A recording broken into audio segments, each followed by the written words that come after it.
தேசிய கல்விக் கொள்கை 2020 ஒரு அறிமுகம். கல்வி என்பது மனித திறன்களை முழுமையாக வளர்ந்திருக்கக்கூடிய ஒரு விஷயமாக உள்ளது. சம உரிமை, நீதி, சமூகத்தை உருவாக்கவும் தேசிய முன்னேற்றத்துக்கு அடிப்படையாகவும் விளங்குவது இந்த கல்வி. அனைவருக்கும் தரமான கல்வியை வழங்குவதே இந்தியாவின் வளர்ச்சிக்கும் உலகளாவிய முன்னணிக்கும் முக்கியத்துவமான விஷயங்களாக கருதப்படுகிறது. இதில் உள்ள சில முக்கிய அம்சங்கள்: பள்ளி கல்வி. பழைய கல்வியில் வந்துட்டு 10 +2 +3, அதாவது 10வது வரைக்கும் அப்புறம் 3 வருஷம் டிகிரி அப்படின்றதுக்கு பதிலாக இந்த 2020 கல்விக் கொள்கையில் வந்துட்டு 5+3+3+4 அப்படின்ற ஒரு அமைப்பை கொண்டு வந்திருக்காங்க. அது என்ன சொல்கிறாங்கன்னா, 3 வயதிலிருந்து 18 வயது வரைக்கும் வந்துட்டு உள்ள கல்வி முறைகளை வந்துட்டு இங்கே வந்து அறிமுகப்படுத்துகிறாங்க இந்த தேசிய கல்விக் கொள்கையில். ஆரம்ப குழந்தை பராமரிப்பு மற்றும் கல்வி வந்துட்டு 3 வயசில் இருந்தே நம்ம கொடுக்கணும் அப்படின்றாங்க. அந்த 3 வயசில் இருக்க கல்வி எப்படி இருக்கும் அப்படின்னா, விளையாட்டு, கலை, இசை மற்றும் கதை பாடல் வழியாக வந்துட்டு நம்ம இந்த 3 வயசுலேருந்து கல்வியை கொடுக்கணும் அப்படின்னு சொல்லிட்டு, அதே போல் வந்து அடித்தள எழுத்தறிவு மற்றும் எண் கணிதம் 3ஆம் வகுப்பு வரை எல்லா குழந்தைகளுக்கும் வாசிப்பதுக்கு, எழுதுறதுக்கு, சரிங்களா, எண்களை கணக்கிட சொல்கிறதுக்காக வந்துட்டு கொடுக்கணும் அப்படின்றாங்க. விடுபடுதல், குறைதல், அதாவது இந்த பள்ளியில் வந்துட்டு இடைநிற்றல் அப்படின்றது இருக்கக்கூடாது. அப்படின்றதுனால அனைவருக்கும் வந்துட்டு கல்வி வந்துட்டு முழுமையாக போய் சேரணும். பல திட்டங்களை வந்துட்டு இந்த தேசிய கல்விக் கொள்கையில் அவங்க சொல்லியிருக்காங்க. ஃபஸ்ட்டு வந்துட்டு என்னென்னா, பாடத்திட்ட மாற்றம் பண்ணியிருக்காங்க. கல்வி ஒருங்கிணைந்த படைப்பாடல் மிச்ச ஒரு இன்ட்ரெஸ்டாக இருக்கக்கூடிய மாற்றத்தை ரெடி பண்ணணும்.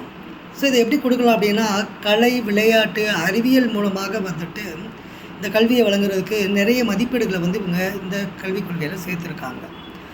ஆசிரியர் பயிற்சி மற்றும் மரியாதை, ஆசிரியர்கள் தரமான முறையில் தேர்வு, பயிற்சி, மதிப்பு மற்றும் சுயாட்சிகளை வந்து அவங்க பெறுவாங்க அப்படின்னு சொல்கிறாங்க. ஸோ இது எல்லாமே வந்துட்டு நார்மலாக இருக்கக்கூடிய, பேசிக்கலாக இருக்கக்கூடிய செகண்டரி எஜுகேஷனுக்குள்ளே கொடுக்குறாங்க. அடுத்து உயர்கல்வி அப்படின்னு பார்த்தோம் அப்படின்னா, கல்வியில் வந்துட்டு பல்துறை கல்வி அப்படின்னு ஒரு விஷயத்தை கொடுக்குறாங்க.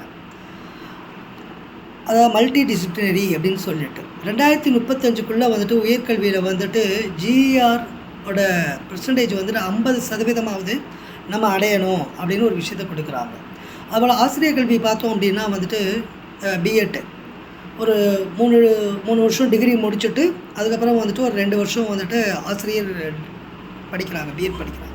இதை வந்து 4 வருஷமாக வந்துட்டு ஒருங்கிணைந்த பாடத்திட்டத்துக்குள்ளே வந்துட்டு கொண்டு வந்து நடத்தலாம் அப்படின்னு ஒரு விஷயத்தை முன்வைக்கிறாங்க.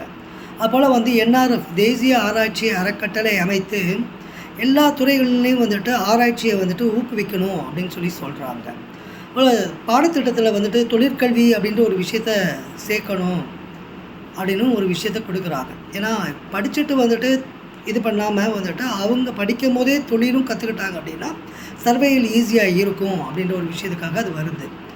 ஸோ இப்போ மற்ற முக்கிய பிரிவுகள் அப்படின்னு நம்ம பார்த்தோம் அப்படின்னா வந்து வயது வந்திருக்க கல்வி, வாழ்நாள் முழுவதும் வந்துட்டு கற்றல் வாய்ப்புகளை வந்து நம்ம கொடுத்துக்கிட்டே இருக்கணும். அதே போல் வந்து இந்திய மொழிகள், கலை மற்றும் பண்பாடு ஆகியவற்றை ஊக்குவிக்கணும், பாதுகாக்கணும் அப்படின்ற ஒரு விஷயத்தை கொடுக்குறாங்க. அப்புறம் தொழில்நுட்பம், கற்றலில் வந்து டிஜிட்டல் மற்றும் ஆன்லைன் பயன்பாடை வந்துட்டு நம்ம அதிகப்படுத்தணும். ஃபார் எக்ஸாம்பிள், கொரோனாக்கு அப்புறம் வந்துட்டு ஆல்மோஸ்ட் இப்போ இந்த ஆன்லைன் கிளாஸஸ்ன்றது வந்துட்டு பரவலாக்கப்பட்டிருக்கு. அதுக்கு முன்னால் ஆன்லைன்னா கம்ப்யூட்டர் முன்னால் உட்காந்துருக்கணும், கண்ணு வலிக்கும், நெட்டு கனெக்ஷன் இருக்காதுன்ற ஒரு முறை மாதிரி கொரோனாக்கு அப்புறமேல் வந்துட்டு ஆன்லைன் எஜுகேஷன் வந்து நிறையா ஊக்குவிக்கப்படுகிறது.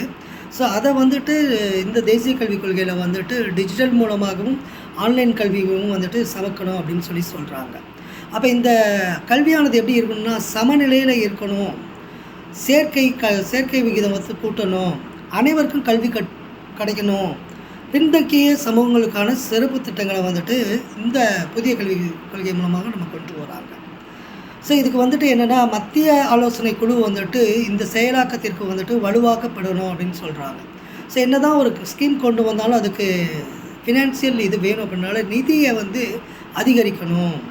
மொத்த உள்நாட்டு உற்பத்தியில் வந்துட்டு ஜிடிபியில் வந்துட்டு 6% வந்து கல்விக்காக ஒதுக்கணும் அப்படின்ற மெத்தட் எல்லாம் இந்த கல்வி முறைகளில் கொண்டு வராங்க. ஸோ இது இன்னும் அமல்படுத்த முடியலை. ஸோ மேற்கொண்டு வந்துட்டு இதோட விஷயங்களை வந்துட்டு இன்னும் நம்ம அடுத்த விஷயங்களில் நல்லபடியாக பார்க்கலாம். நன்றி, வணக்கம்.